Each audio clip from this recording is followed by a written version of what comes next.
वालेकुम and very good morning. जागो लाहौर में आप सबको खुश आमदीद कहते हैं जनाब। मैं हूँ मुनीबा आसिफ, इस उम्मीद के साथ कि आप लोग जहाँ कहीं भी होंगे खैरियत से होंगे और कल का आपका दिन बहुत अच्छा गुजरा होगा। कल ईद मिलादुन्नबी थी और पूरे मुल्क में जनाब एक महफिल नात का एहतमाम किया गया, महाफिल सजाई गई। हर घर में, हर गली कूचे में जनाब हजूर पाक सल्लल्लाहु अलैहि वसल्लम को खिराज अकीदत पेश किया गया और कल उनकी विलादत का दिन था। तो हमने देखा गलियां सजी थी, मोहल्ले सजे हुए थे, पूरे शहर को बल्कि सजाया गया था। दुरूदो पाक, दुरूदो सलाम की सदाएं हमें फ़ज़ा में मुअत्तर नज़र आ रही थी। तो उम्मीद करती हूँ कि आपका कल का दिन बहुत अच्छा गुजरा होगा, आज का दिन भी अच्छा गुजरेगा। तो आज अपने प्रोग्राम का आगाज़ हम एक नहायत ही अहम और दिलचस्प मौजू के साथ करने जा रहे हैं, जो हमारी रोज़मर्रा ज़िंदगी में बारहा हमारे सामने आता है। आज का जो मौजू है वो है तासुबात और किसी चीज़ के मुतालिक पहले से ही बनाई गई राय को हम कैसे बदल सकते हैं। बात आगे बढ़ाने से पहले तासुबात यानी कि बायसेस की बात कर ली जाए कि वो होता क्या है। तासुब वो चीज़ है जब हम किसी शख्स, किसी चीज़ या किसी सूरत हाल के बारे में बिना किसी तहकीक के सिर्फ़ अपनी ज़ाती सोच, समाजी माहौल या पुरानी बातों पर इन्हिसार करते हुए राय कायम कर लेते हैं। और सबसे अहम बात यह है कि तासुबात अक्सर हमारे जहन में अनदेखी दीवारें खड़ी कर देते हैं जिन्हें हम खुद नहीं समझते हैं। किसी भी चीज़ को बग़ैर जाने परखना जुल्म के मुतरादिफ है और एक बड़ा मशहूर कॉल भी है जो हमें तासुबात के बारे में ये समझने में मदद भी देता है। हमारे यहाँ ये एक आम सी बात है कि हम दूसरों के बारे में पहले से राय बना लेते हैं, चाहे वो किसी की कौमियत हो, किसी की ज़ात हो या किसी के मजहबी ख़यालात हो। हमने अक्सर देखा है कि देही और जो शहरी इलाकों में रहने वाले लोग हैं उनके बारे में मुख्तलिफ़ तासुबात पाए जाते हैं। मिसाल के तौर पर एक आम ख़याल है कि जो देहात के लोग हैं वो पसमानदा हैं, या जो शहर के लोग हैं, शहर के रहने वाले हैं, वो ख़ुद गर्ज़ होते हैं। हालांकि हकीकत इससे बहुत ज़्यादा मुख्तलिफ हो सकती है। अब सवाल यह है कि हम इन तासुबात और पहले से बनाई गई जो हमारे राय है उसको कैसे बदल सकते हैं। पहला कदम यह है कि हम अपने जहन को खुला रखें और किसी के बारे में भी राय कायम करने से पहले उसको जानने की कोशिश करें। एक मशहूर कहावत है कि आप जब तक किसी दूसरे के जूते पहन कर ना चले उस वक्त तक आपको उसके रास्ते का अंदाज़ा नहीं हो सकता है कि वो किस तकलीफ़ से गुज़र रहा है। तो इसका मतलब ये है कि हमें किसी शख्स, किसी गिरोह के तजुर्बात या हालात को समझने की कोशिश करनी चाहिए, बजाय इसके कि हम सिर्फ सतही अंदाज में ये फ़ैसला करें। पाकिस्तानी मौशरत देखी जाए तो उसमें हमें बहुत से ऐसे वाक़यात नज़र आते हैं जहाँ तासुबात ने लोगों के दरमियान दूरियां पैदा की हैं, लेकिन जहाँ कहीं भी लोगों ने खुले जहन से एक दूसरे को समझने की कोशिश की है वहाँ मोहब्बत और इत्तेफाक ने जन्म लिया है। और कभी भी वन साइडेड या बाइस हो के किसी भी चीज़ के बारे में हमें नहीं फ़ैसला लेना चाहिए। जब तक हमें पूरी तहकीक ना हो जाए, उसके बारे में पता ना चल जाए, तब तक हमें कोई भी फ़ैसला नहीं लेना चाहिए, कोई भी फ़ैसले के ऊपर स्टैंड आउट नहीं करना चाहिए। अभी आगे बढ़ते हैं और बात कर लेते हैं जनाब महंगाई के हवाले से कि महंगाई की वजह से कौन कौन सी जो चीज़ें हैं उसकी ज़द में आती जा रही हैं। सबसे पहले तो जनाब हम देखते हैं कि रोज़मर्रा की चीज़ें जो खाने पीने की, ख़ास तौर पर जो घरों में ज़रूरत की अशिया यूज़ होती हैं वो इस महंगाई की ज़द में आई हैं। दूसरा, आजकल दो स्टैंडर्ड्स हैं। एक आप देखते हैं सोशल मीडिया पर बहुत हाई फाई जो शादियां हैं, जो इवेंट्स हैं ख़ास तौर पर वो किए जा रहे हैं, और उसके बरक्स हम देखते हैं कि बहुत से ऐसे लोग हैं जो शादी या शादी के इवेंट्स करते हुए भी 100 दफ़ा आप सोच रहे हैं कि इतनी महंगाई हो गई है और इतना ज़्यादा बजट हम कहाँ से लेके आएँ, पैसे कहाँ से लेके आएँ।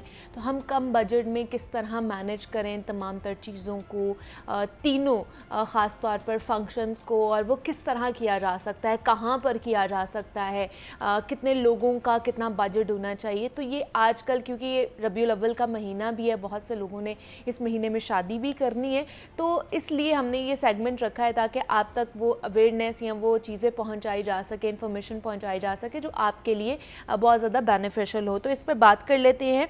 इवेंट मैनेजमेंट एक्सपर्ट हमारे साथ मौजूद हैं अफजाल भट्टी साहब स्टूडियो में। अफजाल साहब, आपको खुश आमदीद कहते हैं जागो लाहौर में। कैसे हैं आप? जी अल्लाह का करम, बिल्कुल। अफजाल साहब, जिस तरह का आजकल माहौल हुआ है, महंगाई आपको पता है कि कितनी ज़्यादा हो गई है, तो शादियां भी होनी है और मेहमानों ने भी आना है, उन्हें अच्छा खाना भी खिलाना है, इवेंट्स भी हमने करने हैं, लेकिन सबसे ज़्यादा जो मसला आता है कि लोग कह रहे हैं कि कम बजट में अच्छी शादी हो जाए, कम बजट में हमारे बहुत अच्छे से जो फंक्शंस हैं वो अरेंज हो जाएं। तो क्या कम बजट में अच्छे इवेंट्स हो सकते हैं? बिल्कुल हो सकते हैं। सबसे इम्पोर्टेंट बात यह है कि जो बंदा इवेंट कर रहा होता है, हाँ जिस बच्चे की शादी होती है या जिनके बच्चों की शादी होती है, उनको पता होता है उनके पास ये बजट है, हाँ, ये इतना बजट है, इतना बजट है। उसी बजट को उन्होंने मुख्तलिफ जगहों पे मुख्तलिफ इवेंट्स के लिए इस्तेमाल। बिल्कुल ऐसे ही है। हाँ। अब जब आपको पता है कि मेरा ये जो बजट है वो 5 लाख है या 2 लाख है, जो भी अमाउंट है, जी, आपने उसी के अंदर रहते हुए सब चीज़ें करनी है। सबसे पहले इम्पोर्टेंट बात यह है कि आप जो वेन्यू है वो सेलेक्ट करें, अच्छा, जहाँ पे आपको आपके बजट के मुताबिक चीज़ मिल जाए। ओके।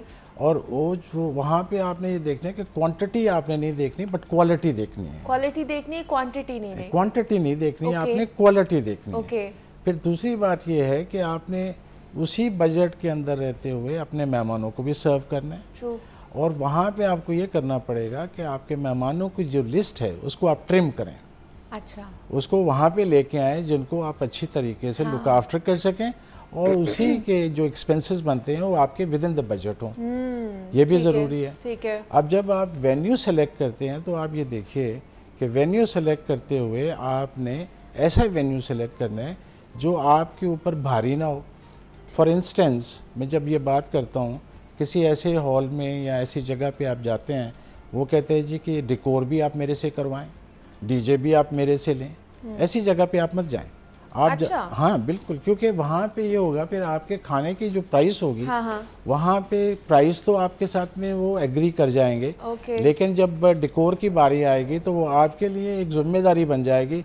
आप कहीं जा नहीं सकते, बाहर से करवा नहीं सकते। अभी आपको what ever the price they will ask, आपको वो देनी पड़ेगी, तो वो आपके लिए ओवर बजट हो जाता है। नहीं तो आजकल फिर बहुत सारे अब जैसे अब मैं जो देख रही हूँ, शादियाँ देख रही हूँ, फार्म हाउसेज में भी हो रही हैं जहाँ पे सारा खुद कराया जाता है अरेंजमेंट। दूसरा ऐसे हॉल्स भी हैं, शादी हॉल्स, बैंक्वेट हॉल्स हैं जहाँ पे ऑलरेडी हर चीज़ मौजूद होती है। वहाँ पे आपकी डेकोरेशन भी हुई है, ईच एंड एवरीथिंग वहाँ पे अंडर वन रूफ आपको हर चीज़ मिल रही है। तो किस चीज़ में हमारे जो कम पैसे लगने वाले हैं? हमारी डिस्कशन ये है कि विद इन द बजट कम पैसों के अंदर एक अच्छी शादी करना। क्योंकि लोगों का माइंडसेट ये है ना कि अगर हम फार्म हाउस लेंगे तो उसमें हर चीज़ अलग अलग होनी पड़ेगी, अलग अलग सब चीज़ों को हम लोग कैटर करेंगे। जो इवेंट अगर हॉल में कर रहे हैं तो वहाँ पे ऑलरेडी सब चीज़ें मौजूद हैं, इस तरीके तो से उसकी वजह से शायद हमारा खर्चा कम हो। नहीं, ऐसा नहीं है। जब आप शादी हॉल में जाएंगे, जब आप उनसे बात करेंगे तो आपको ये पता चलेगा कि फ्लावर्स के पैसे डेकोर के वाले अलग से ले रहे हैं, हाँ जी। डीजे के पैसे वाले अलग से ले रहे हैं, खाने के पैसे वाले अलग से ले रहे हैं। और कुछ शादी हॉल तो ऐसे भी हैं जो आपको कहते हैं कि एयर कंडीशनिंग के पैसे जो अलग है, हाँ अलग से होंगे। तो आपको बिफोर सेलेक्टिंग ए वेन्यू आपको ये ज़रूरी है कि आप सारी इन्फॉर्मेशन कलेक्ट करें और इन्फॉर्मेशन कलेक्ट करने के बाद अपने इवेंट के लिए आपने जो बजट रखा हुआ है उसी बजट के अंदर रहते हुए आपने सारे अरेंजमेंट्स करने हैं। ये बड़ा ज़रूरी है। जब तक आप उसको सर्वे नहीं करेंगे, इर्द गिर्द नहीं देखेंगे, तो वो बात आपको पता नहीं चलेगी। और वेन्यू को सिलेक्ट करते हुए आपने ये देखना है कि आपके जहाँ पे रहाइश है उसके करीब तरीन जो जगह है जो आपके इवेंट के लिए सूटेबल है, उसको आप सिलेक्ट कीजिए। आपका ट्रैवलिंग टाइम भी बचे और जो बजट है वो भी, ट्रांसपोर्टेशन भी बचेगी। बिल्कुल ट्रू। फिर आपने इसको सिंप्लीफाई करना है। ओके। ये जरूरी नहीं है कि आप कहें जी वन डिश से निकल के आप वॉयलेशन भी कर लें। अच्छा। वॉयलेशन अगर आप करें, आपको पता है ये होता है, हो रहा है, हाँ जी, बहुत सी जगहों पे हो रहा है। वॉयलेशन आप करेंगे तो वॉयलेशन को भी आपने रोकने के लिए कुछ ना कुछ करना है। उसके लिए एक्स्ट्रा पैसे भी देने सही। पड़ेंगे, फिर आप आउट ऑफ बजट हो जाएंगे। असल में शादी का मतलब है खुशी का नाम। तो जब आप आउट ऑफ बजट हो जाएंगे, किसी से लोन लेंगे, उधार पकड़ेंगे, और शादी के तो बाद फिर उस शादी का मजा तो नहीं है ना फिर फिर। मुश्किल हो जाएगी ना। तो आपने इसको विद इन योर फ्रेम के अंदर रहते हुए आपने इसको करना है। आपके 3 इवेंट हैं, आपके मेहंदी है, फिर ठीक है। बारात है, फिर वलीमा है। इन तीनों को इस तरीके से आप सेलेक्ट करें। अगर कहीं वायलेशन होती है तो हॉल वालों को भी अगर आपके पड़ती है, हॉल पेनल्टी पड़ती है। एग्जैक्टली आपको हॉल 10 बजे बंद करना है और it has to be 0। Okay. आपके हॉल के अंदर कोई गेस्ट नहीं होना चाहिए। अगर कोई बंदा आ जाता है तो वो आपके खिलाफ एफआईआर वो कर सकता है। एफआईआर होती है, FIR हो एग्जैक्टली। हाँ, जाती है, उस हाँ ग्रूम के खिलाफ भी और उस हॉल वाले हॉल के वालों के खिलाफ खिलाफ भी। भी, हाँ जी। ठीक है जी, हमारे साथ इवेंट मैनेजमेंट एक्सपर्ट अफजाल भट्टी साहब मौजूद है। Thank you so much Afzal साहब, बहुत शुक्रिया। आपका बहुत शुक्रिया, थैंक यू सो बहुत मच। शुक्रिया जी। कम बजट में हम कैसे शादी का इवेंट कर सकते हैं उस पर हमने बात की। और जनाब कुछ खाने पीने के हवाले से बात कर लेते हैं। कोई त्यौहार हो, कोई खुशी का मौका हो, वो दिन और लम्हा उसी वक्त पूरा हो सकता है जब मीठे में कुछ लजीज खाने को हमें मिले। मीठा हमारे त्यौहारों को और अच्छी यादों की अलामत भी होता है और हमारे जिस्म की एक बहुत अहम ज़रूरत भी है। खाने के बाद मीठा वैसे ही सोने पर सुहागा होता है। खीर हो जाए, सेवैयाँ, रसमलाई, फिरनी, कस्टर्ड, शीर खुरमा या जर्दा, ये कोई भी हलवा हो, ये खाने में जितना पसंद है उसे बनाने में मेरे ख्याल से उतनी मेहनत लगती है और ये है भी कुछ महारत का काम ही है। तो हमारे यहाँ तो वैसे भी कोई नई बहू आती है जब घर में, तो कुछ मीठा बनाकर पेश ना करे तो उसकी सलाहियतों पर यकीन नहीं किया जाता है। तो मेहमानों के दस्तरखान पर भी मीठी डिश हमारे यहाँ एक बहुत ही लाजिम व मलजूम चीज़ होती है। ऐसे में वो तमाम ख़वातीन या फिर कुकिंग के शौकीन मर्द हजरात भी जिनको ये फ़िक्र लाहक रहती है कि खाने में क्या बनाया जाए, और उनके लिए ही आज का जो हमारा ये सेगमेंट है ना बहुत इंपॉर्टेंट होने वाला है, क्योंकि आज हमने एक शेफ़ को इनवाइट किया है जिनसे हम मज़ेदार मीठे खाने के बारे में पूछेंगे भी और कुछ ना कुछ उनसे सीखेंगे भी कि थोड़ा अगर हमारे पास वक्त है तो उसमें हम क्या मीठी डिश बना सकते हैं। तो इस पर बात करने के लिए हमारे साथ शेफ़ सारा अकमल मौजूद हैं जो कि शेफ़ हैं और टीचर हैं कौथम में। तो शेफ़ सारा, आपको वेलकम कहते हैं जागो लाहौर में। कैसी हैं आप? ठीक है, वालेकुम तो अस्सलाम। और बहुत शुक्रिया कि आपने मुझे इनवाइट किया इधर, और आज मैं यहाँ प्लेटफॉर्म में हूँ लाहौर न्यूज़ के, और सबसे अच्छा सेगमेंट के जागो लाहौर खुद भी शौक से देखती अच्छा, हूँ। चलिए जी, थैंक यू सो मच। तो सारा, सबसे पहले बताइए कितने साल हो गए आपको एज अ शेफ़ काम करते हुए? मीना, मुझे माशाल्लाह इस ये फील्ड में 12 इयर्स जो हैं वो हो चुके अच्छा, हैं 12 इयर्स हो गए हैं एज अ शेफ़ काम करते एज हुए। ए शेफ़। ओके। पहले होटल इंडस्ट्रीज़ में काम करती अच्छा। थी, अब कुछ टाइम हुआ है कि अब मैं विद इन ना कह लें कि 5 इयर्स कि मैं अब एज ए इंस्ट्रक्टर जो है वो क्लासेस देती हूँ, बेकिंग की भी एंड सेवरी की भी। अच्छा, आज क्योंकि हमने स्वीट डिशेस पे बातें करनी है। बिल्कुल। स्वीट डिश क्योंकि ये मेरे ख्याल से कोई पार्टी हो, बर्थडे हो, घर में किसी ने मेहमान ने आना हो तो स्वीट डिश लाजमी होती है घर में।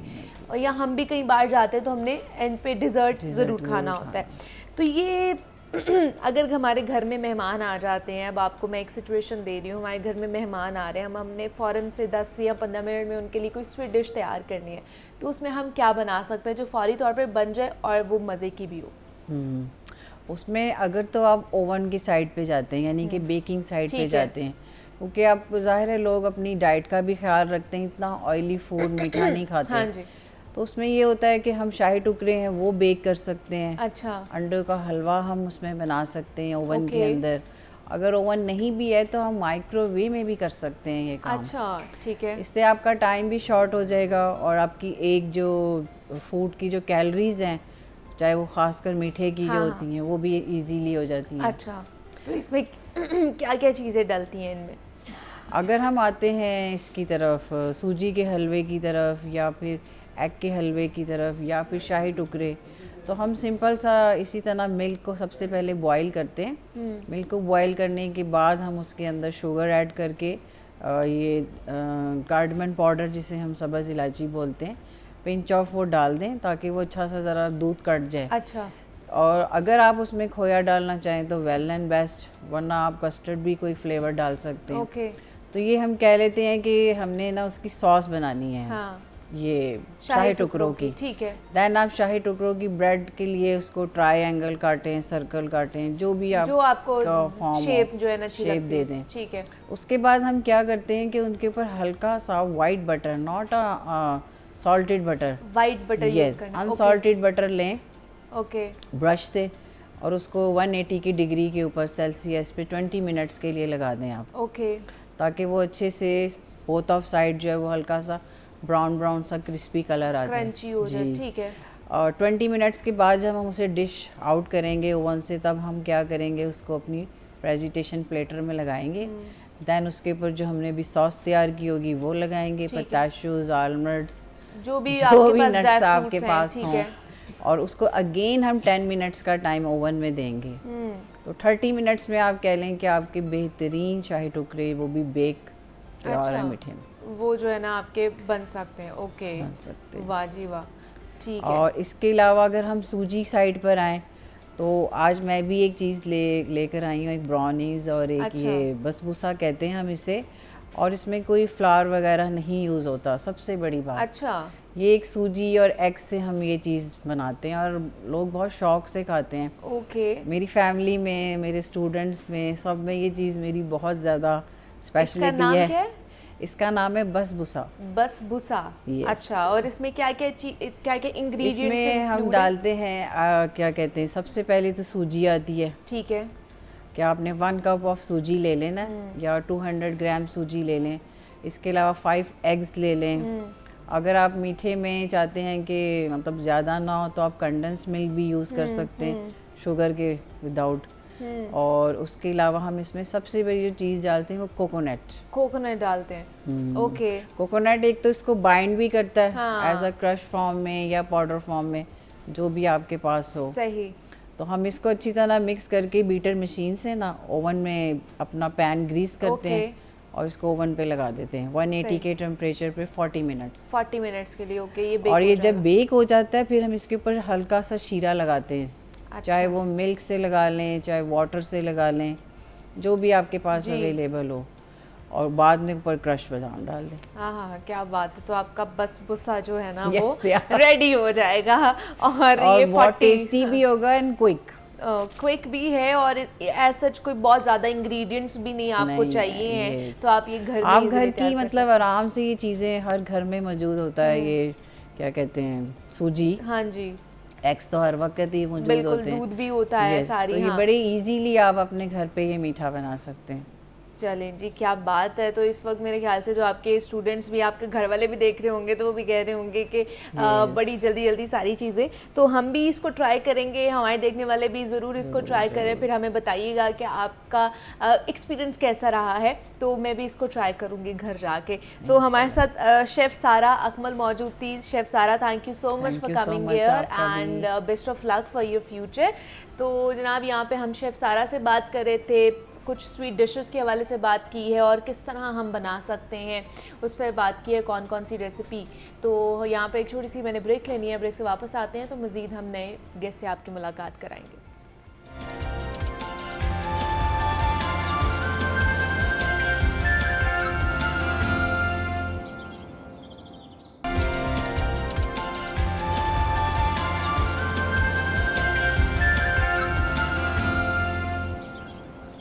वेलकम बैक टू जागो लाहौर। और जनाब, अब कुछ लाइफस्टाइल के हवाले से, ओवरऑल जो लाइफस्टाइल है हमारा, उसके ऊपर बात कर लेते हैं कि हमने लाइफस्टाइल को किस तरह मेंटेन करना है, अपनी हेल्थ को किस तरह मेंटेन करना है, हमने फ़िज़िकल एक्टिविटीज़ कितनी करनी है। बिकॉज़ आजकल हर कोई जो है ना, एक टर्म है वेट लॉस, उसके पीछे पड़ा हुआ है कि किसी तरह भी हमारा जो है ना वेट लॉस हो जाए।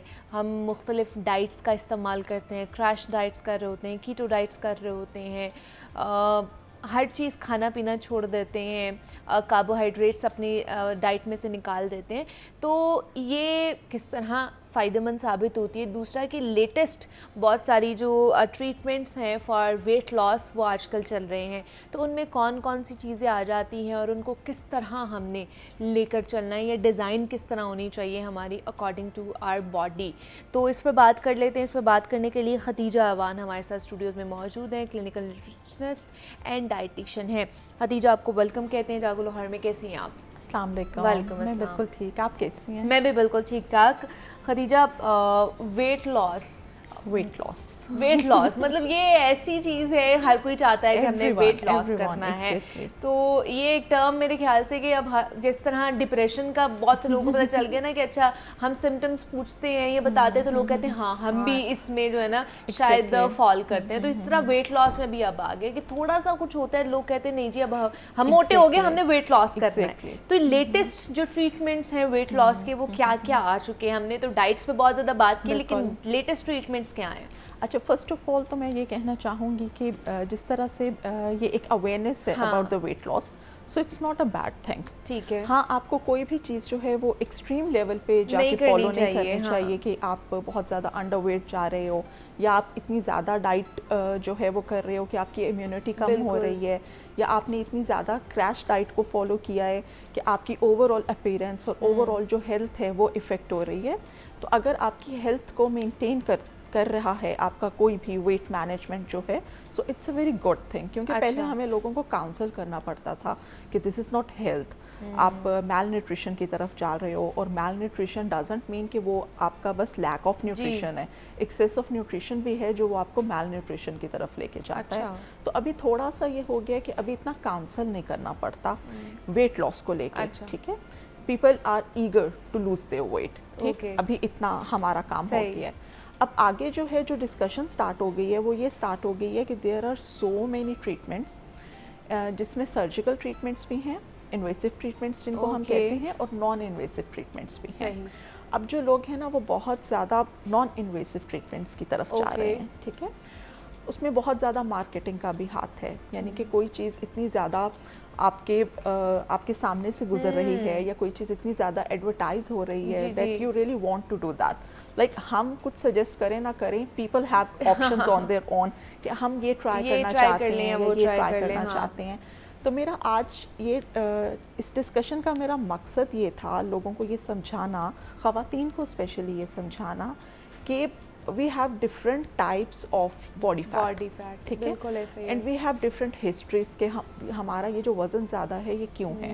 वो रिवर्सिबल फैक्टर्स भी हो सकते हैं, वो इरिवर्सिबल फैक्टर्स भी हो सकते हैं। अब इरिवर्सिबल फैक्टर्स को तो हम नहीं कर सकते, कुछ भी ऑल्टर नहीं कर सकते, चेंज नहीं कर सकते। जो रिवर्सिबल फैक्टर्स हैं उनको कंसीडर करते हुए we can assess, we can जज कि भाई आपका वज़न ये ज़्यादा क्यों है और ये किस तरह का बॉडी फैट है। क्या ये हार्मोनल इम्बैलेंस है, क्या ये लैक ऑफ फिजिकल एक्टिविटी है, क्या ये आपका खाना पीना बहुत ज़्यादा आउट ऑफ बैलेंस है, कम या ज़्यादा, क्या आप ठीक टाइम पे नहीं खा रहे हो, क्या कोई डिप्रेशन है, एंग्जाइटी है जो आपके वेट को इस तरह से बढ़ा रही है। तो ये जो वेट का ज़्यादा होना है, सबसे पहले तो हमें ये देखना है कि इसकी रीज़न क्या है। ठीक है, उसके बाद मेरा पेशेंट को ये मशवरा है, मेरा क्लाइंट को ये मशवरा है कि आप अपने कंसल्टेंट पे और आपके जो कॉस्मेटिक सर्जन्स जैसे बहुत ज़्यादा इस चीज़ में इन्वॉल्व हो गए हैं और प्रिवेल कर रहे हैं, कि आप उनको थोड़ा डिसाइड कर लेने दें कि what is best for you. ठीक है, क्योंकि बाज़ दफ़ा लेट्स सपोज, इसकी मैं एक छोटी सी एग्जांपल देती हूँ कि एक पेशेंट आता है जो कि अपनी डबल चिन को मैनेज करना चाहता है। ठीक है, अब हमारा काम है ये देखना कि आया ये वाकई ही यहाँ पे फैट है जिसको ट्रीट किया जाए, या ये आपके लूज मसल्स हैं जिनको टोन अप किया जाए। सही। तो अगर वो फैट नहीं है तो फिर आप उस किसी भी ट्रीटमेंट को नहीं अडॉप्ट कर सकते, क्योंकि अगर वो सिर्फ मसल्स हैं then you have to tone up your muscles. ये सब ट्रीटमेंट्स तो फैट के लिए है ना, where is the fat there is the treatment, what kind of fat according to that there would be the treatment. तो इसलिए मैं ये क्लाइंट को कहना चाहूँगी कि ठीक है, आप लोगों को बहुत टर्म्स का पता है, आप लोग बहुत टर्मिनोलॉजीज को जानते हो, बट स्टिल आप फाइनली कंफ्यूज हो जाते हो कि आपको क्या करना है। क्या चाहिए वो आपको थोड़ा सा कंसल्ट करना चाहिए with your physician, with your aesthetic physicians, with your clinical dietitian. क्योंकि जितने मर्जी ट्रीटमेंट्स आ जाएं, जितना मर्जी आपके पास शॉर्टकट्स आ जाएं, ठीक है, जितना मर्जी आपके पास बॉडी शेपिंग और बॉडी कॉन्टोरिंग के सॉल्यूशंस आ जाएं, स्टिल हम एक अच्छे लाइफस्टाइल को इग्नोर नहीं कर सकते। बिल्कुल ऐसे ही है। और एक अच्छे लाइफस्टाइल में आपकी डाइट की इम्पोर्टेंस भी उधर ही है, फिजिकल एक्टिविटी भी उधर ही है, आपकी हाइड्रेशन की इम्पोर्टेंस जो है उसको हम किसी तरह निगलेक्ट नहीं कर सकते, आपका स्लीप पैटर्न कैसा होना चाहिए, वो आपके भी विटामिन्स ये को कैसे सारी बैलेंस चीज़ें होना बहुत मैटर चाहिए। करती हैं। एग्जैक्टली एक हेल्दी लाइफस्टाइल को इग्नोर करते हुए even the body contouring, even the non invasive वो भी ट्रीटमेंट्स ये कुछ नहीं possible कर नहीं सकते है। कि आपकी जो एक हेल्दी लाइफस्टाइल की जो काउंसलिंग है वो तो हमारी ख़त्म ही नहीं होती। जैसे कि एक पेशेंट आता है, वो कहता है कि मेरी हाइड्रेशन बहुत बुरी है, तो अगर उसकी हाइड्रेशन वो अपनी मेंटेन नहीं कर रहा तो हाउ इट इज़ पॉसिबल कि ये जो आपके विटामिन्स हैं या जो आपके मिनरल्स हैं वो आपके बॉडी सेल्स तक जा रहे हैं। अब अगर वो बॉडी सेल्स तक नहीं जा रहे तो बहुत जो कॉन्शियस पेशेंट्स होती हैं दे आर हैविंग के इश्यूज़ के जी हमारे बाल ख़राब हो रहे हैं, हमारी स्किन जो सी है वो डल हो रही है, डिहाइड्रेट हो रही है, तो इसका कोई सोल्यूशन दें। सही। तो इसका सोल्यूशन भी दे देंगे, लेकिन but अपनी पहले- हाइड्रेशन भी मेंटेन exactly, करनी कि है। पहले सही। आप अपना एज भी मेंटेन करें, आप अच्छा। अपनी हाइड्रेशन को मेंटेन करें। डॉक्टर से, डाइटिशियन से मशवरा करने के बाद आप ये देखें कि आपको किसी किस्म की कोई डेफिशिएंसी तो नहीं है, सही, कोई ठीक है। आयरन डेफिशिएंसी तो नहीं, कैल्शियम डेफिशिएंसी तो नहीं, विटामिन डी, इस तरह से आपके जो मिनरल्स हैं, जो विटामिन्स पूरे हैं कि हैं, जो माइक्रो न्यूट्रिएंट्स हैं, मैक्रो न्यूट्रिएंट्स हैं, उनको आप सेटल करते हुए सही। आप आगे चलें। और वो आपको एक मतलब फिजिशियन या फिर आपका डाइटिशियन वही बता सकता है अच्छे तरीके से कि किस चीज़ की कमी है और उसको किस तरह मैनेज करना है। तो ये जो घर में ख़ुद ही सोशल मीडिया से देख के जो बहुत सारी डाइट्स की जाती हैं, खुदारा उनको ना करे, बिकॉज़ ये इन द लॉन्ग रन ये आपको नुकसान पहुंचा सकती हैं, आपकी बॉडी को नुकसान पहुंचा सकती हैं। तो हमारे साथ खदीजा अवान मौजूद थी। Khadija, thank you so much for Thank you coming so here. much. Thank और लेटेस्ट जो हमारे ट्रीटमेंट्स हैं ख़ासतौर पर वेट लॉस के हवाले से, उस पर हमने बात की है। और जनाब अब एक ऐसी बीमारी के बारे में बात करते हैं जो आम, दायमी और एक जिसमें किसी शख्स को अपने आप पर काबू नहीं होता है। बार बार ख़यालात का आना और वो रवैये होते हैं जिन्हें वो दोहराने की बार बार ख्वाहिश महसूस करता है, जैसे कि 100 बार गिनती गिरना और कई बार दरवाज़ा देखना कि बंद है या नहीं है, बार बार वज़ू करना और कई बार हाथ धोना कि जरासीम ना लग जाए। इस मर्ज़ में मरीज़ जानता भी है कि ये फ़जूल काम है और उसे कई बार दोहराने की ज़रूरत नहीं है, लेकिन वो OCD बीमारी की वजह से मजबूर होता है। और ये नर्वस डिसऑर्डर है, मतलब कि मरीज़ को ये पता होता है कि अपने मसले का कि कई बार हाथ धोना या कई बार एक चीज़ करना ज़रूरी नहीं है, उसका इम्पैक्ट ज़िंदगी पर काफ़ी होता है। मियाँ बीवी का रिश्ता मुतासिर होता है, इससे आपके घर वाले, आपके बच्चे डिस्टर्ब होते हैं और काम की जगह पर भी बहुत से मरीज़ हैं ऐसे जिनको मसाइल का सामना करना पड़ता है। आपके इर्द गिर्द आपके जो दोस्त अहबाब हैं वो बहुत ज़्यादा डिस्टर्ब होते हैं इन चीज़ों की वजह से।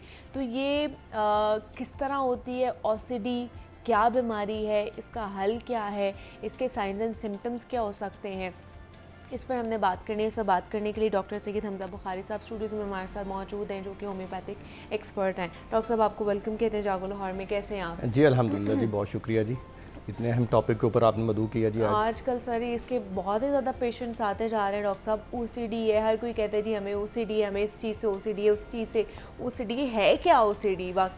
अच्छा, OCD आप इस बात को तो हम कह सकते हैं कि मोस्टली तकरीबन अगर हम 10 पेशेंट लें तो 3 को पता होगा कि उनको OCD है। अच्छा। 7 पेशेंट्स को तो ऐसा कोई इल्म नहीं होता, नॉलेज नहीं होता, अवेयरनेस नहीं होती कि OCD क्या बीमारी है। बेसिकली OCD को हमें अगर वहम का नाम दिया जाए तो ये गम नहीं है, वहम है बार बार। अच्छा। कि आप गंदगी से, इसमें भी ये पेशेंट बहुत ज़्यादा एलर्जिक होते हैं कि अगर उनकी गंदगी है, बार बार हाथ धोना है, बार बार नहाना है, अगर एक खाने के लिए बर्तन इस्तेमाल करना है तो अगर आपने अभी वो धो के वॉश करके उसको शेल्फ में रखा है तो ये दोबारा उसको 3 दफ़ा और धोएंगे या 4 दफ़ा और धोएंगे। अच्छा। फिर दरवाज़ा रात को अगर बंद किया है, कुंडी लगाई है या ताला लगाया है तो उसको ये बार बार चेक करते हैं कि ये चीज़ मैंने काम किया है या नहीं किया। यानी वहम, बार बार वसवसे आना जो है बेसिकली इसकी एक मेन अलामात हैं।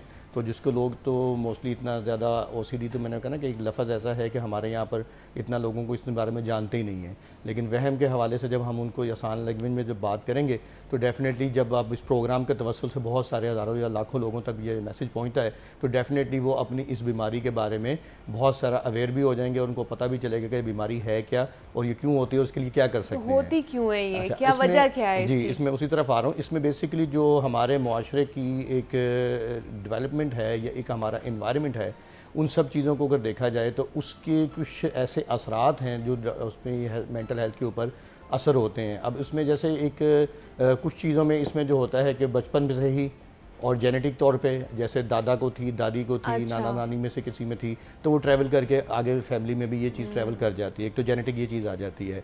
दूसरी इसमें मैंने बताया कि जैसे कि एक में आपके मेंटल स्ट्रेस लेवल के ऊपर और बहुत ज़्यादा सैडनेस के ऊपर, जैसे आजकल के हमारे पास पेशेंट बहुत ज़्यादा आते हैं कि जिन लोगों को बचपन में जब वो अपनी पेरेंट्स की लड़ाई देख रहे होते हैं या चीज़ों को देख रहे होते हैं तो उनमें एक खौफ, एक डर ऐसा बैठ जाता है कि उसकी वजह से वो लोग बच्चे उस तरह से परफॉर्म नहीं कर पा सकते। अब इसमें 8 क्लास या 9 क्लास या 10 क्लास के जो बच्चे हमारे पास आ रहे हैं, अब पेरेंट्स उसमें लेके क्या आते हैं, डॉक्टर साहब इनको एंजाइटी है, अच्छा। इनको स्ट्रेस है।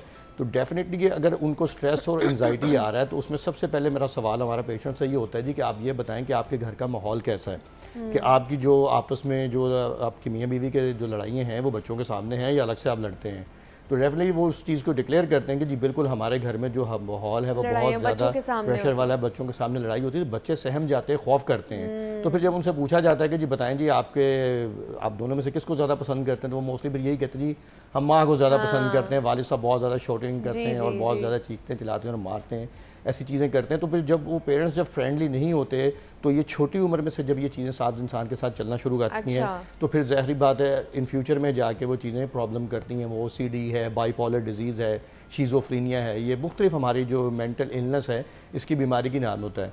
तो आप अब जैसे एक वर्क प्लेस के ऊपर हम बात करते हैं, मोस्टली जो लोग काम कर रहे होते हैं तो उसमें क्या चीज़ देखी जाती है, सबसे पहले कि आप ये चीज़ देखें कि आपके जो बंदा इरिटेट हो रहा है, जैसे कोई भी आपके यहाँ मुलाजिम है, वो ये देखें यार इसको बेचारे को सुबह नाश्ता घर पे मिला था, अच्छा, कि नहीं मिला था, ये बेगम से लड़का आया है, ये किसी चीज़ से इरिटेट है। तो हमें ये चाहिए कि हम उनकी जो ऐसी कोई इरिटेशन है, कोई प्रॉब्लम्स हैं, तो उनके लिए कोई ना कोई ऐसे कोई सोल्यूशन करें कि ऐसी कोई चीज़ करें कि जिससे वो बंदा नेचुरली तौर पर और मेंटली तौर के ऊपर अपने आप को जो है वो रिलैक्स कर पाए और इन चीज़ों को मतलब समझ पा सके। ये टोटली जो है ना, ये मेंटली आपको कंडीशन कह सकते हैं या बीमारी कह सकते हैं, ये टोटली नर्वस सिस्टम का जी बिल्कुल, नर्वस सिस्टम की कहीं ना कहीं ब्रेकेज है या उसमें वो चीज़ें रिपीटेड करती है। अच्छा। अब जैसे हमारे दिमाग में जो हार्मोन्स हैं, हैप्पी हार्मोन्स है, इसमें सैडनेस का हार्मोन्स है, स्टीनॉन है, डोपामाइन है, इस तरह के जो हार्मोन है ये आपको खुश रखने में बहुत अमल दरामद है इनका। अच्छा, अब वो आपको है कहाँ से मिल रहे हैं, खुराक से मिल रहे हैं, मछली से मिल रहे हैं, नट्स से मिल रहे हैं, ड्राई फ्रूट जितने हैं आपसे उससे मिल रहे हैं,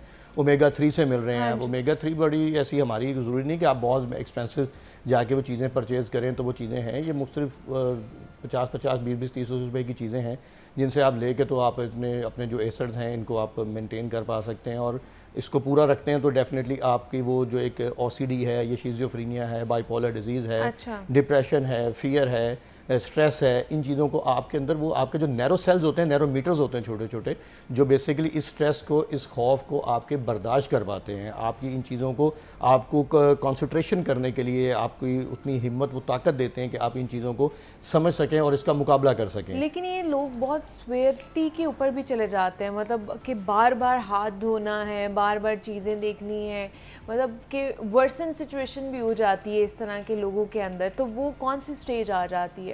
अच्छा देखें, इसमें मैं ये बड़ी OCD के पेशेंट में ये बड़ी एक इंटरेस्टिंग चीज़ है कि इसमें मोस्टली जितने भी पेशेंट हैं, इन सब पेशेंट्स को अपनी बीमारी के बारे में, मोस्टली पेशेंट्स को जिनको पता होता है, लेकिन वो कंट्रोल ही नहीं कर पाते, वो कंट्रोल नहीं कर पाते उन चीज़ों को। लेकिन अपनी आप को जहाँ पर उनको देखना है कि यहाँ पर मेरी इंसल्ट की चीज़ है या यहाँ पर मेरा मजाक किया जाएगा, अच्छा। वहाँ पर ये लोग अपने आप को बड़ा स्ट्रांगली करके और बड़ा ब्रेवली के तौर के ऊपर अपने आप को ये उस तरह से शो करते हैं कि हमें लोग इस तरह से चीज़ नहीं करें।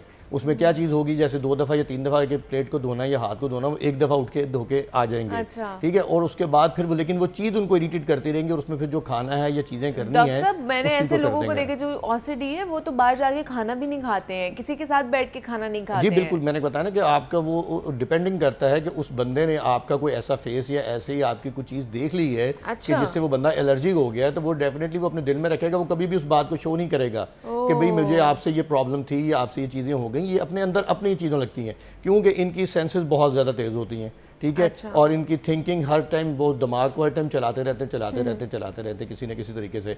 और फिर जब कुछ मेडिकेशंस के ऐसे आफ्टर इफेक्ट्स होते हैं कि उसकी वजह से भी आपके जो नर्व सेल्स हैं दिमाग के, ये डिस्टर्ब होते हैं और ये चीज़ों को जो है ये आपकी इस तरह की जो बीमारियां हैं, OCD हैं या ये शिज़ोफ्रीनिया है, बाइपोलर डिजीज़ है, ये उन अद्वियात के भी आफ्टर इफ़ेक्ट्स होते हैं। और मैंने जैसे कुछ पिछले प्रोग्राम में भी बताया है कि जो ख़वातीन ऐसी हैं जिनको जो आफ्टर द डिलीवरी प्रेगनेंसी के बाद जो है, डिलीवरी के बाद जो है, उनको इस तरह की बहुत सारा कॉम्प्लिकेशंस आना शुरू हो जाती हैं, जिन भूत नज़र आना शुरू हो जाते हैं, ये चीज़ें ऐसी नज़र आती हैं।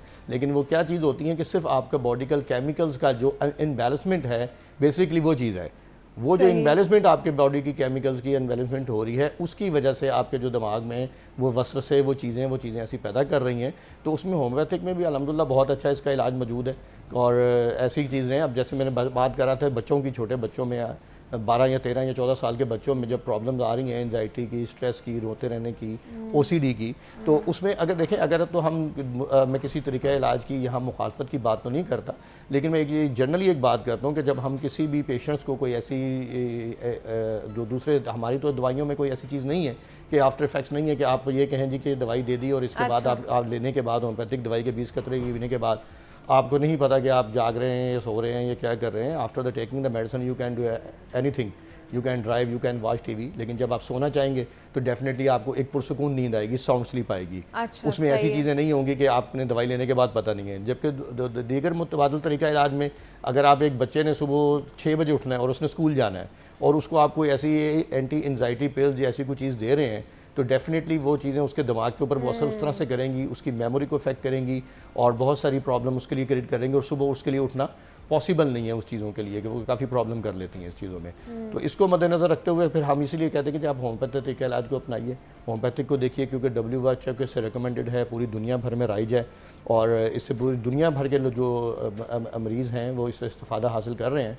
और एंजाइटी के हवाले से, मेंटल हेल्थ के हवाले से इसमें बहुत अच्छा ट्रीटमेंट। और ये पर्सन टू पर्सन वेरी करता है कि कितनी देर आपका इलाज चलना है।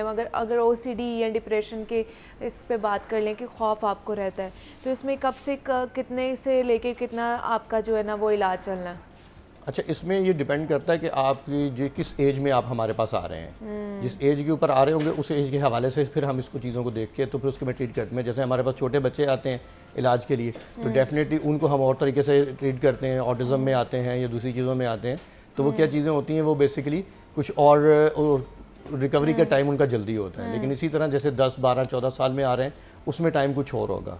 और जब बड़े बच्चों की तरफ हम चले जाएंगे तो वो चीज़ें जो है डिस्टर्ब कर देती हैं इसमें। उनके लिए टाइम ज़्यादा चाहिए होता है, स्पेशली जो है OCD की मैं बात कर रहा हूँ। अच्छा। OCD में। लेकिन अब बाकी जो एंजाइटी है, डिप्रेशन है, फियर है, ये चीज़ें तो अल्हम्दुलिल्लाह विद इन 3 to 4 डेज में ये चीज़ें काफ़ी कवर कर जाती हैं। आपने कहा है कि ये फैमिली में भी रन करती है, अगर OCD की खास तौर पर बात कर ली जाए, तो क्या बचपन में भी बच्चों को ये आदत होती है? चले बड़े होके तो हम नोटिस कर लेते हैं कि हमें ये प्रॉब्लम आ रही है, हम बार बार हाथ धो रहे हैं, हम कुछ और साइंस एंड सिम्टम्स भी आ रहे हैं, क्या बचपन में भी ये चीज़ें आ सकती हैं? जी बिल्कुल, बचपन में भी आती हैं। जैसे मैंने बताया ना कि अभी देखें ना, एक ऑटिज़म की बीमारी है जिसको हमें ज़हनी डिसऑर्डर है, न्यूरोलॉजिकल डिसऑर्डर है। तो इसको क्या करेंगे आप, 2.5 साल के बच्चों में ये चीज़ प्रॉब्लम आ जाती है। 2.5 ईयर्स का बच्चा होता है और उसमें पता चलना शुरू हो जाता है कि वो आई कांटेक्ट नहीं दे रहा आपको, वो आपसे बात नहीं कर रहा, वो सोशल नहीं है, उसकी स्पीच नहीं है, बहुत ज़्यादा हाइपर है। तो ये तो 2.5 साल के बच्चे में ये चीज़ें आना शुरू हो गई हैं। और उसकी जो रीज़न है वो क्या बन रही है कि पीछे आपके जो है इसकी हिस्ट्री आ रही है कि माँ के ड्यूरिंग द प्रेगनेंसी माँ ने अगर कोई ऐसी अद्वियात इस्तेमाल की हैं, स्टीरॉइड इस्तेमाल किए हैं, ये ज़हनी सुकून के लिए इस्तेमाल किए हैं, तो डेफिनेटली उसके इफेक्ट जो है भी आ सकते हैं। ठीक है जी, हमारे साथ डॉक्टर साहब मौजूद हैं, साइकोलॉजिस्ट हैं, तो उनसे भी बात करेंगे। सब आपको वेलकम कहते हैं जागो लाहौर में, कैसी हैं आप? मैं भी बिल्कुल ठीक ठाक। सब आज हम OCD पे बात कर रहे हैं कि ये बीमारी है क्या और किस तरह इसको मैनेज किया जा सकता है। ये हमारा नर्वस कह लें कि सिस्टम की एक बीमारी है कि मेंटली हम लोग उसमें इतना ज़्यादा इन्वॉल्व हो जाते हैं कि हमें समझ नहीं आती होती हमने करना क्या है। तो ये क्या मैनेजेबल है बीमारी OCD की अगर बात की जाए तो? अच्छा, जैसे डॉक्टर साहब, मैं जब आई हूँ तो डॉक्टर साहब बात कर रहे थे इस बारे में। अच्छा, OCD बिल्कुल हम इसको मैनेज कर सकते हैं। There are some sort of strategies, और हम बताते हैं एक तरीकाकार। अच्छा। कुछ थेरेपीज़ के थ्रू इसको ग्रेजुअली मैनेज किया जा सकता है। एंड क्योंकि एक बहुत इनिशियल स्टेज से हमें पता लगना शुरू हो जाता है कि बच्चा जो है वो थोड़ा सा मतलब मुख्तलिफ है बाकी बच्चों से, या उसकी हरकतों सकनात इस तरह की हैं जो हमें थोड़ी वियर्ड लग रही होती हैं। जैसे OCD के बच्चों में या OCD वाले जो अडल्ट्स हैं उनमें ये एक बड़ा कॉमन सा मतलब मसला होता है कि वो एक काम को बहुत रिपीटेडली करना शुरू हो जाते हैं, क्योंकि ऑब्सेशन है ना, ऑब्सेशन और कंपल्शन दोनों है, तो उससे रिलेटेड जो है उनको थॉट्स आ रही होती हैं और उन थॉट्स के ऊपर वो उस एक्ट को रिपीटेडली जो है वो परफॉर्म करना शुरू हो जाते हैं। तो ऑब्वियसली ये चीज़ फिर वो एक नॉर्मलाइज नहीं रहती है ना कि हम उसको एक इस कॉन्टेक्स्ट में देख सकें। अगर सपोज हाथ धोने की बात है तो वो उसमें उनका जो रेपिटेटिव बिहेवियर है वो होगा।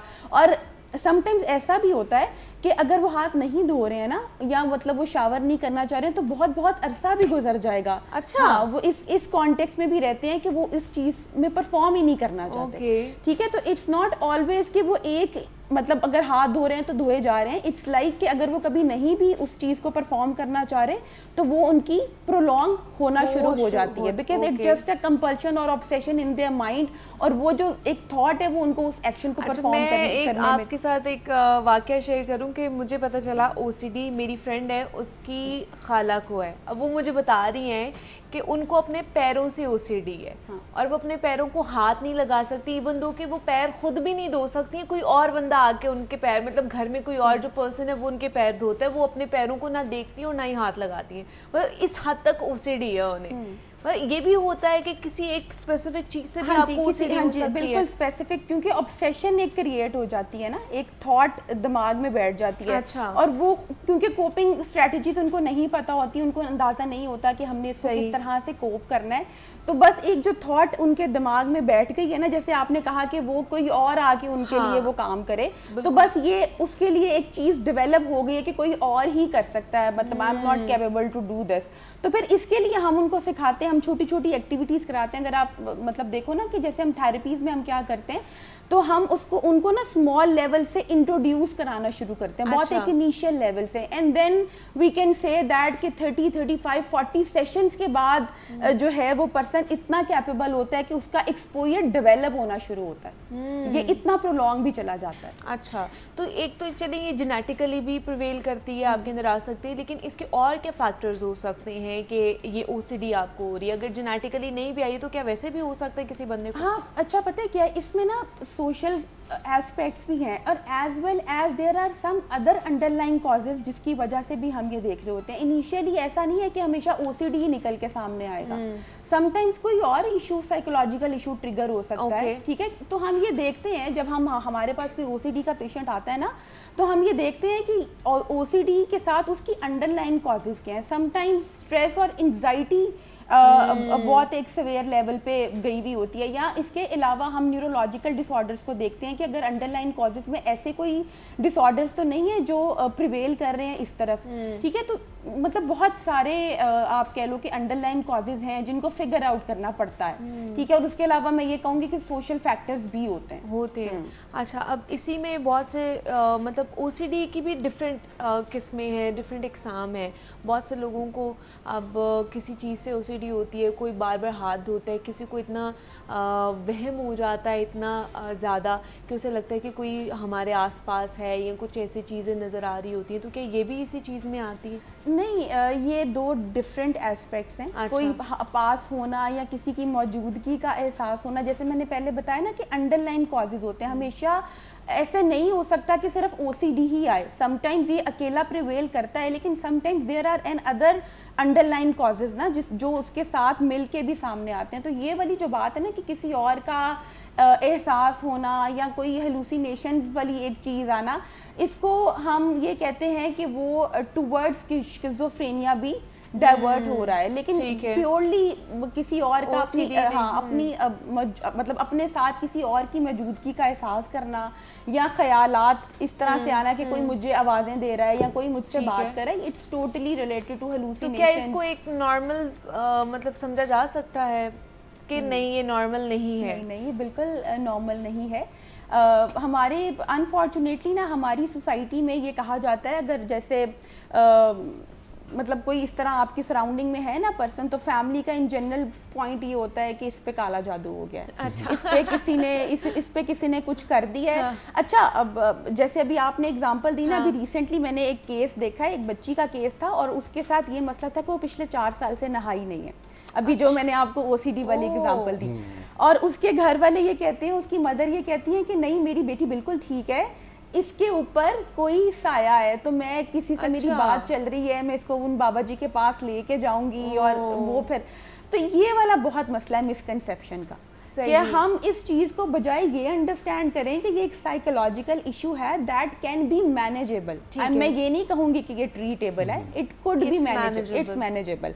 शिज़ोफ्रेनिया हो गया, आपकी OCD, ये मैनेजेबल जो है वो डिसऑर्डर्स हैं, ठीक है। ग्रेजुअली पर्सन और पेशेंट इतना कैपेबल हो जाता है कि उसको अपनी सिचुएशंस जो हैं वो समझ आना शुरू हो जाती हैं, और जब टाइम आता है कि क्योंकि इसका ना हम जब स्ट्रेटजीज इनके ऊपर लगा रहे होते हैं ना, तो ये प्रोलॉन्ग होना शुरू हो जाती हैं, यानी समटाइम्स महीना 2 महीना भी निकल जाएगा, उसके बाद एक एपिसोड आएगा जब ये ट्रीटमेंट में होते हैं, तो फिर पेशेंट इतना कैपेबल हो जाता है कि वो अपने उन एपिसोड्स को ना अंडरस्टैंड करना शुरू हो जाता है। लेकिन वही वाली बात है कि अगर फैमिली का सपोर्ट साथ होगा तो ही हम पेशेंट को ये चीज़ समझा सकते हैं। जब फैमिली ही इस तरफ नहीं आती है, उन्होंने ही उस चीज़ को रखा हुआ है कि जी ये तो काला जादू हो गया है, ये तो मेरे बच्चे पे तो किसी का साया है, तो ये जब साया हटेगा ये ठीक हो जाएगा। लेकिन क्या most of the patients knows कि उनको ये OCD होती है? नहीं, हमेशा नहीं।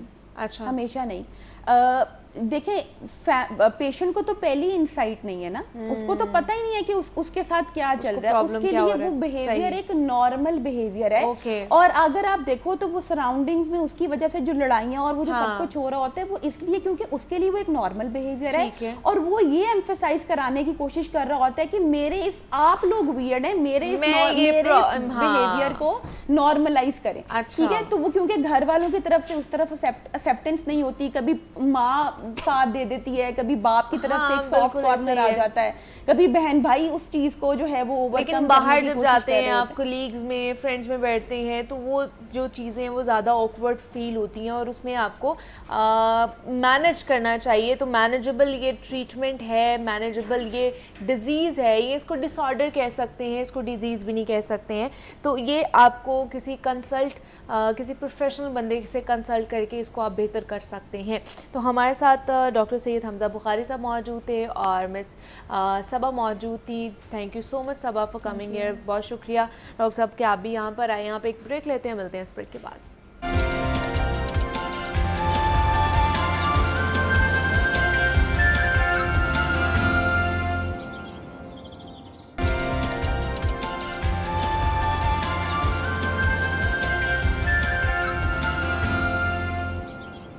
वेलकम बैक टू जागो लाहौर। जनाब, अब कुछ बात कर लेते हैं लाहौर शहर के हवाले से, और आज हम 3 मुख्तलिफ मगर अहम अवामी दफातर हैं जिनके ऊपर बात करेंगे। बिजली के बिल्स जो कि सबका मसला है उसके मुतालिक जानेंगे, और साथ ही साथ रेलवे इंतज़ामात और ट्रेन्स की वक्त पर आमद रवानगी के मुतालिक भी बात करेंगे कि जो प्राइवेट होने वाली ट्रेन्स हैं उनकी कारकर्दगी बेहतर हुई है या नहीं, और उसके साथ साथ लाहौर में मौजूद पासपोर्ट दफातर के मसाइल पर भी रोशनी डालेंगे। तो इस पर बात करने के लिए फ़हद अमीन, नुमाइंदा लाहौर न्यूज़, हमारे साथ स्टूडियोज़ में मौजूद हैं। फ़हद, आपको खुशामदीद कहते हैं जागो लाहौर में। कैसे हैं आप? जी बहुत शुक्रिया जी, अल्लाह का शुक्र। आप कैसी हैं? मैं भी बिल्कुल ठीक ठाक।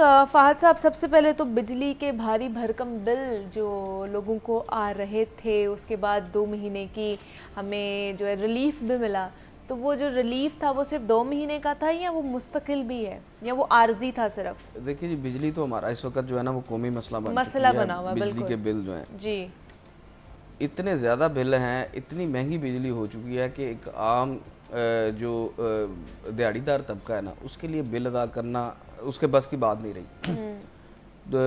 चंद माह तो वो अपनी कुछ चीज़ें बेच के, घर की अशिया बेच के जो है वो बिल अदा कर रहे थे, मगर अब तो कुछ लोग ऐसे हैं जिनके पास अब बेचने के लिए भी कुछ नहीं बचा। हम फील्ड में जाते हैं, जब लोगों से बात करते हैं तो यकीन करें वो आंसू के साथ जो है ना वो लोग रोना शुरू कर देते हैं कि यार हम कहाँ से बिल अदा करें, ये हुकूमत को इस चीज़ की समझ नहीं है। नहीं तो रिलीफ जो दिया है हुकूमत ने उसका कोई फ़र्क नहीं पड़ा। देखें, रिलीफ था 14 रुपये पर यूनिट, सही, ठीक है, और वो आर्जी रिलीफ था। अब आगे देखें, अब आगे सर्दियाँ शुरू हो गई हैं, सर्दियों में और वो रिलीफ जो दिया था वो खत्म हो गया है, वो खत्म हो गया। हाँ, उसकी मुद्दत खत्म हो हाँ गई जी, है। उसकी खुद मुद्दत खत्म हो जाएगी ना। 2 माह का रिलीफ था, 2 माह तक ही वो रहना था, उसके बाद वो उसकी मुद्दत खत्म हो जाती है। दोबारा से बैक टू द पवेलियन हम आ जाएंगे। हाँ जी, दोबारा से वही रेट जो एक्चुअल रेट है, जो बुनियादी टैरिफ है, और उसी तरह लोगों को जो है वो बिजली के बिल पे करने पड़ेंगे जिस तरह वो हम पहले पे करते आ रहे हैं, यानी कि फिर कोई ना कोई चीज़ लोगों को बेचनी पड़ेगी। तो उसी तरह जो है ना वो सिलसिला चलता रहेगा। 2 माह का जो है ना वो सिर्फ ट्रेलर दिखाया गया था। अच्छा, उसके बाद पिक्चर ही नहीं आई, सिर्फ ट्रेलर तो ही आया था। ये मामला ये है, देखें इस वक्त अगर हुकूमत जो है वो सिर्फ बिजली के बिलों में आवाम को रिलीफ देना शुरू कर दे तो मैं कहता हूँ बहुत महंगाई में बहुत फ़र्क आएगा और लोगों का सांस निकलना शुरू हो जाएगा। जो बंद हो चुका ना सांस, बिल्कुल वो कहते हैं ना कि गले से पकड़ा हुआ है, बिजली के बिलों ने जकड़ा हुआ है, तो वो जैसे ही जो है ना वो हुकूमत थोड़ा सा रिलीफ देगी ना तो वो लोगों का सांस निकलना शुरू हो जाएगा। लोगों के चेहरे थोड़े से खिल जाएंगे। अभी आप बाहर जाए, आपको हर चेहरा जो है ना वो मुरझाया हुआ दिखाई देगा, परेशान दिखाई देगा। कीमत बढ़ी नहीं है, 1 रुपया और कुछ पैसे हर माह बढ़ती है। बेसिकली ये जो बढ़ाते हैं, ये कभी फ्यूल प्राइस एडजस्टमेंट की मद में बढ़ाते हैं, कभी समाही एडजस्टमेंट की मद में बढ़ाते हैं, कभी बिजली की तकसीम कार कंपनियां कहती हैं कि हमारे लॉसेज इतने हो गए हैं, ये मसला है, वो मसला है, इस मामले में आप जो है वो समाही एडजस्टमेंट में इजाफा कर दें और ये कर दें और वो कर दें। यानी कि ये मुख्तलिफ मदात में आवाम पर ये बम गिरते ही रहते हैं हर माह। बेसिकली फ्यूल प्राइस एडजस्टमेंट ये होती है कि फ्यूल का जो है वो हिसाब लगाते हैं, फ्यूल महंगा पड़ा है, सस्ता पड़ा, उस हिसाब से बिजली की कीमतें कम ज़्यादा होती हैं।